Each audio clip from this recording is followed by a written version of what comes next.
saya akan masuk ke dalam sistem pendengaran. Kemarin organnya sudah saya sampaikan dan bentuk stimulasinya apa juga saya sudah sampaikan. Nah, ketika ada masalah, ini loh salah satu cara untuk mengatasinya di rumah. Idealnya Bapak Ibu ketika kita tidak dalam kondisi physical distancing seperti ini, kita masih bisa pergi ke tempat terapi misalnya. Tapi sekali lagi Bapak Ibu, karena saya pun seorang terapis, kadang-kadang kalau di klinik kami, saya sering virtual. Saya menolak jadwalnya 3 kali seminggu gitu. Kalau dilihat dari sisi bisnis itu menguntungkan, tapi kalau dilihat dari sisi yang lain, bukan itu tujuan kita. Artinya anak-anak itu di tempat terapi waktunya terbatas cuma 1 jam paling panjang untuk satu sesi terapi. Kemudian jadwal yang disediakan pun itu adalah jadwal yang ada gitu. Kadang-kadang anak-anak itu ke tempat terapi sepulang sekolah, di mana mereka kayak kita pulang kerja lah, mungkin kepengen masuk, pengen istirahat gitu, tapi kenyataannya dibawa ke tempat terapi gitu ya. Bayangin nggak, kita sebenarnya respect nggak kepada apa yang mereka ranciannya, apa niat baiknya 4 jempol gitu. Cuman kenapa saya sampaikan ini, bahwa tempat terapi menyediakan stimulasi yang jumlahnya terbatas. Memang istilahnya berbeda. Yang dipakai untuk tempat terapi itu adalah sensory integration dengan akomodasi beberapa alat. Sementara di rumah intervensi sama untuk sensoriknya, tapi alatnya sederhana. Kadang-kadang kita jadi menganggap yang sederhana ini nggak penting. Tapi kalau boleh saya jujur, mungkin ini ada yang dari Kalimantan, saya punya klien ada cukup banyak, lebih dari 50 orang dari Kalimantan Timur khususnya. Di sana awal-awal kami hanya memberikan home program, di mana orang tua kita briefing, seperti itu, sama dengan ketika saya memberikan, kita sharing seperti ini, sama briefingnya, tapi karena memang secara etik kami diikat ketika asesmen, saya harus melihat anaknya, karena memang izin praktek saya adalah izin praktek OT gitu, bukan izin praktek cenayang, jadi jangan kalau nggak lihat anaknya, saya suruh bikin program, saya nggak berani gitu ya. Nah, pada satu waktu tertentu setelah 2-3 tahun, puji Tuhan, anak-anak itu maju dengan pesat gitu, dari anak yang salah satunya sangat aktif, terus saya terharu gitu ya, ada yang sama-sama anak perempuan yang sampai manjat-manjat, jatuhin badan kepala dulu dan seterusnya. Tapi karena bekal home program ini ternyata sekarang membaik. Bahkan berita terakhir kemarin waktu Lebaran mereka pergi ke Bromo Tour, Bromo, apa yang di Jawa Tengah? Merapi Tour ya. Jadi di Merapi itu ada tour, mereka naik jeep gitu ya, kemudian karena kontur lahannya tidak rata, anak ini mungkin terkocok-kocok perutnya dan dia bisa teriak-teriak, aduh mama mual, sakit perut, dan nangis, padahal dulu mau diguling-gulingin, mau diapain, dia cuek aja, tahan aja. Saya sangat bersyukur, kelihatannya sederhana ya teman-teman, tapi ini adalah hal pokok loh, bahkan dulu sobek aja dia nggak ngeluh gitu ya. Nah, sekarang naik jeep, terkocok-kocok perutnya, dia bisa bilang mual gitu. Nah, saya mau bilang, siapa yang perannya besar di sini gitu. Lah kan Bu ini yang bikin home program, iya, tapi siapa yang melakukan? Bapak ibunya gitu. Jadi bapak ibunya inilah yang setiap hari, kalau mereka nggak punya alat-alat tertentu, yang saya kasihnya yang memang setiap hari di rumah ada. Bedanya waktu itu karena tidak dalam kondisi pandemi, mereka masih bisa pergi ke pantai, mereka bisa pergi ke taman, mereka bisa bersepeda secara leluasa. Nah, ini tetap sekarang karena beda, kita coba cari solusi lain lagi. Jadi semangat, meskipun mungkin di daerah Pak Ibu tidak ada tempat terapi, tidak ada profesional terapis yang bisa membantu, gitu. Setidaknya Bapak Ibu adalah orang-orang yang bisa diandalkan oleh oleh anak-anak ya. Oke, masuk ke dalam sistem pendengaran. Nah, tadi kalau di sistem penglihatan, saya nunjukin gambar mata ya. Jadi, tapi di sini saya tunjukinya gambar telinga pakai tangan gitu ya, pakai tangan yang seperti ini. Ini artinya apa? Dengar gitu ya. Mungkin kalau ada rekan-rekan profesional di sini, kalau di PECS itu yang Picture Exchange Communication System itu gambarnya cuman gambar telinga, ada telapak tangannya. Tapi secara universal di seluruh dunia orang tahu bahwa itu artinya dengar gitu ya. Nah, ini fungsinya sama dengan tadi, yaitu kita sampaikan ke anak, dengar gitu ya, dengerin. Nah, kalau mereka pemahamannya sudah cukup lebih tinggi, nanti kita bisa sampaikan kenapa, dengerin ya, supaya kita tahu, supaya kita ingat, dan seterusnya. Nah, ini gambar-gambar ini bisa dipakai sebagai pengingat gitu ya, kayak rambu-rambu kalau kita nemu T dicoret, oh berarti ini pengingat buat saya nggak boleh parkir di sini misalnya, seperti itu. Oke, itu satu. Yang kedua, ini mainan bisa dibuat oleh siapa saja.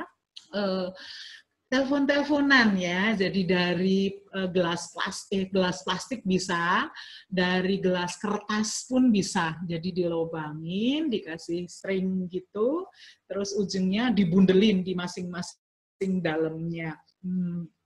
Maaf, dari gelas gitu. Nah, ini bisa buat main gitu ya.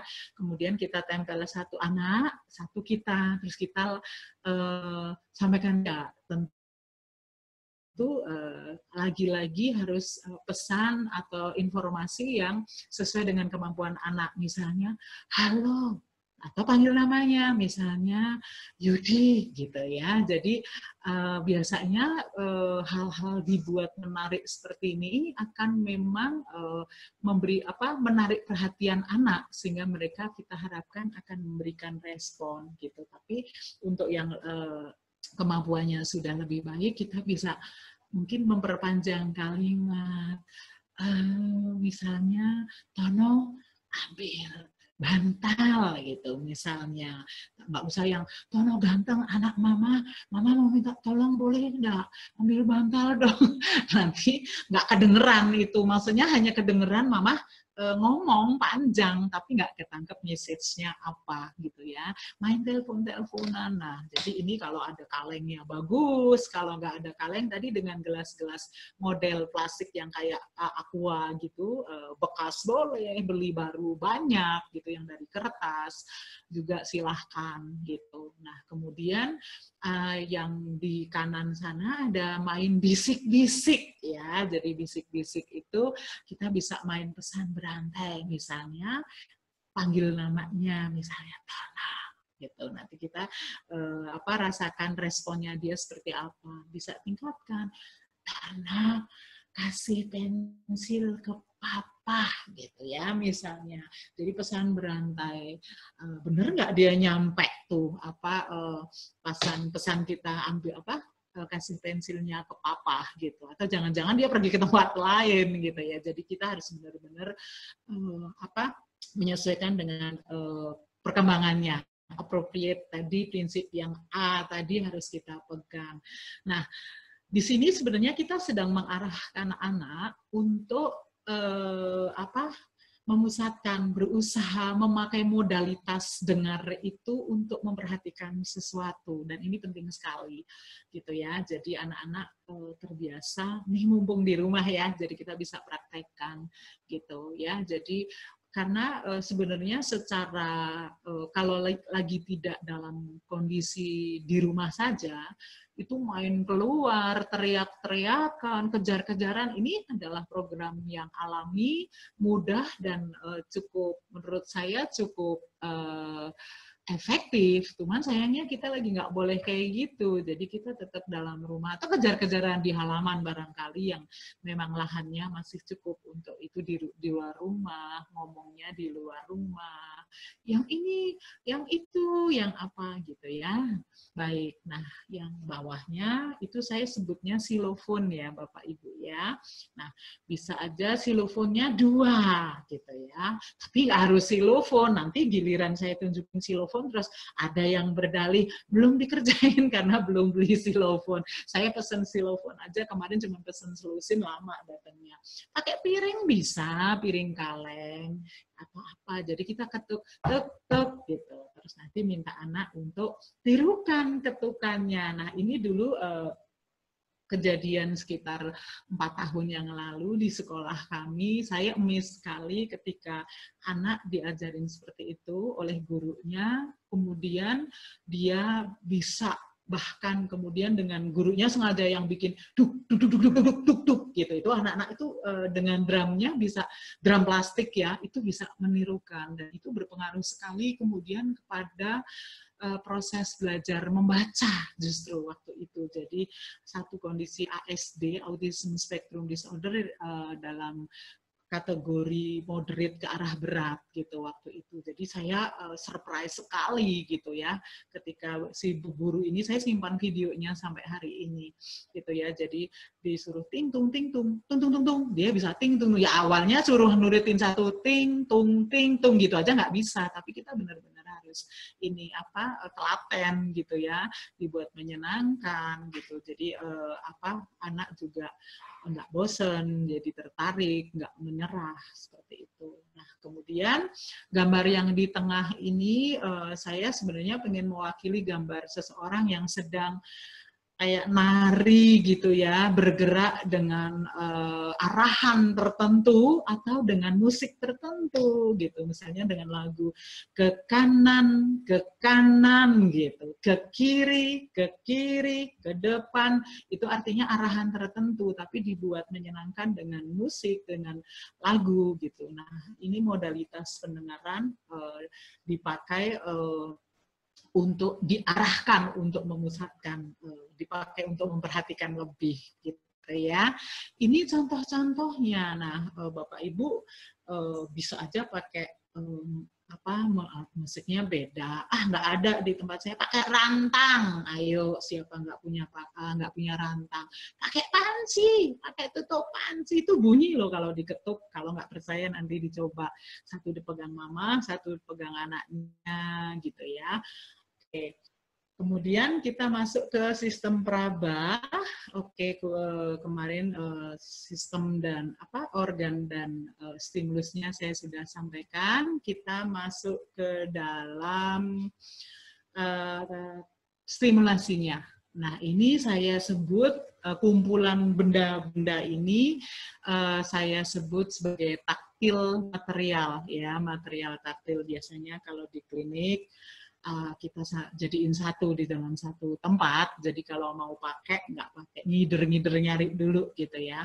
Saya mulai dari paling kanan bawah yang seperti bulatan-bulatan warna merah, kuning, dan hijau. Itu adalah Play-Doh, Bapak Ibu.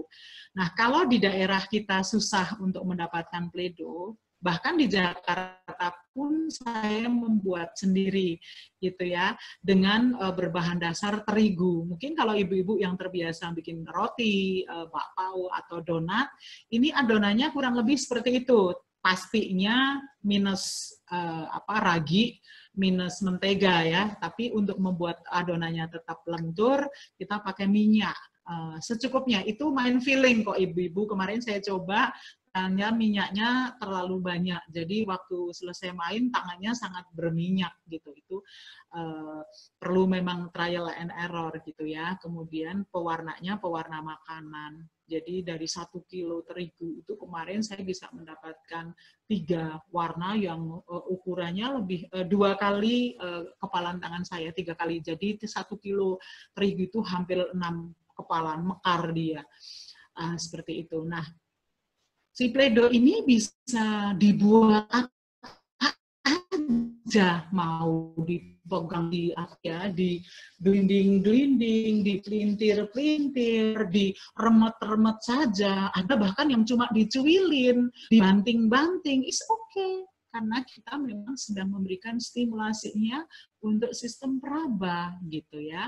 Mungkin untuk di level anak yang kemampuannya sudah jauh lebih sudah mulai lebih berkembang lebih baik, kita bikin bola warna merah yuk, jadi sambil belajar warna.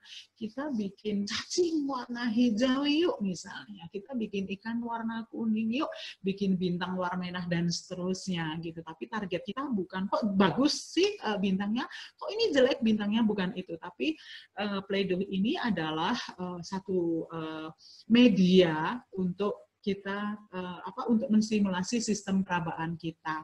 Jangan salah bahwa Play-Doh aja ada loh yang takut, ada yang jijik sekali, tapi ada juga yang masukin ke dalam mulut. Jadi hati-hati di sini perlu satu perhatian yang khusus saat kita main sama anak. Kita kasih Play-Doh-nya terus kita main handphone, nggak bisa. Kita harus terlibat aktif main sama anak ya. Baik, geser ke kirinya adalah pasir gitu ya. Ada satu daerah yang pasirnya wow gitu ya. Saya tidak tahu kalau ternyata nggak boleh dibawa ke penerbangan ya sekarang. Saya nggak tahu alasannya apa, tapi saya pernah pergi satu daerah di mana pasirnya itu lembut sekali. Jadi kalau dipegang itu mendatangkan sensasi yang nyaman gitu.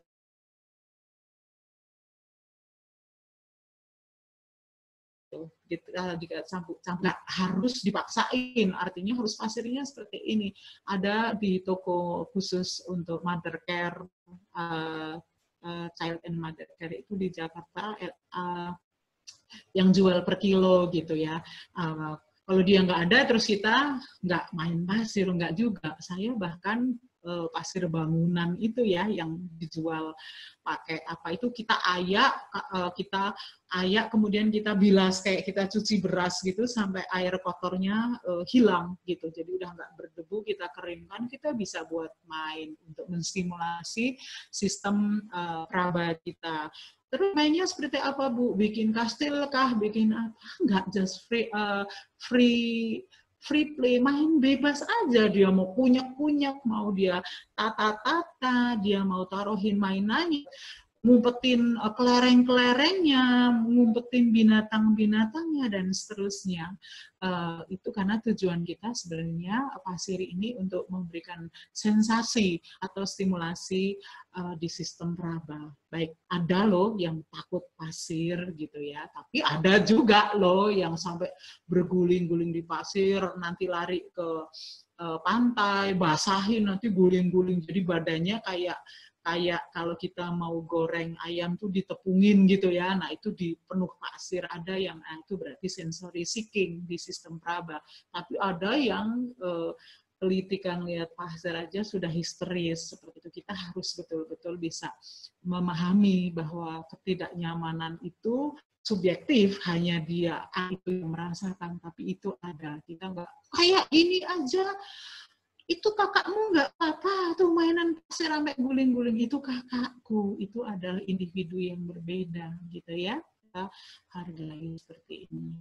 Kemudian geser yang kayak potongan coklat itu adalah tanah liat ya. Jadi tanah liat ini banyak dijual online, tapi banyak juga yang ternyata di daerah tertentu yang masih mudah sekali untuk cari tanah liat di sekitar rumah gitu ya. Jadi apakah terus kita produk akhirnya yang kita kejar supaya menghasilkan gerabah misalnya, bikin cobek misalnya, kalau kecil saya bikinnya asbak, terus zaman tahun 80 sekian saya masih SD, enggak, bukan, tapi kita berorientasi pada proses di mana anak itu menyentuh, kemudian memanipulasi si tanah liat itu, bagaimana kulit atau sistem peraba bersinggungan dengan tanah liat itu seperti apa. Nah, ini yang jauh lebih penting daripada hasilnya apa, kok kayak pisang goreng bukan, kok kayak onde-onde bukan. Nah, bukan yang seperti itu. Kita orientasinya bukan kepada hasil akhirnya, tapi sungguh-sungguh kepada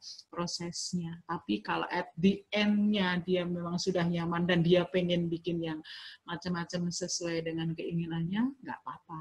Gitu. Kita tinggal expand aja, dia bikin mangkok cekung apa datar gitu, terus kita bilang kalau dicekungin dikit lagi boleh nggak, misalnya, itu monggo aja gitu, tapi bukan itu target pertamanya. Nah, geser lagi, ini mungkin yang ibu-ibu masih punya putra-putri kecil, bayi biasanya sangat familiar. Ini adalah waslap.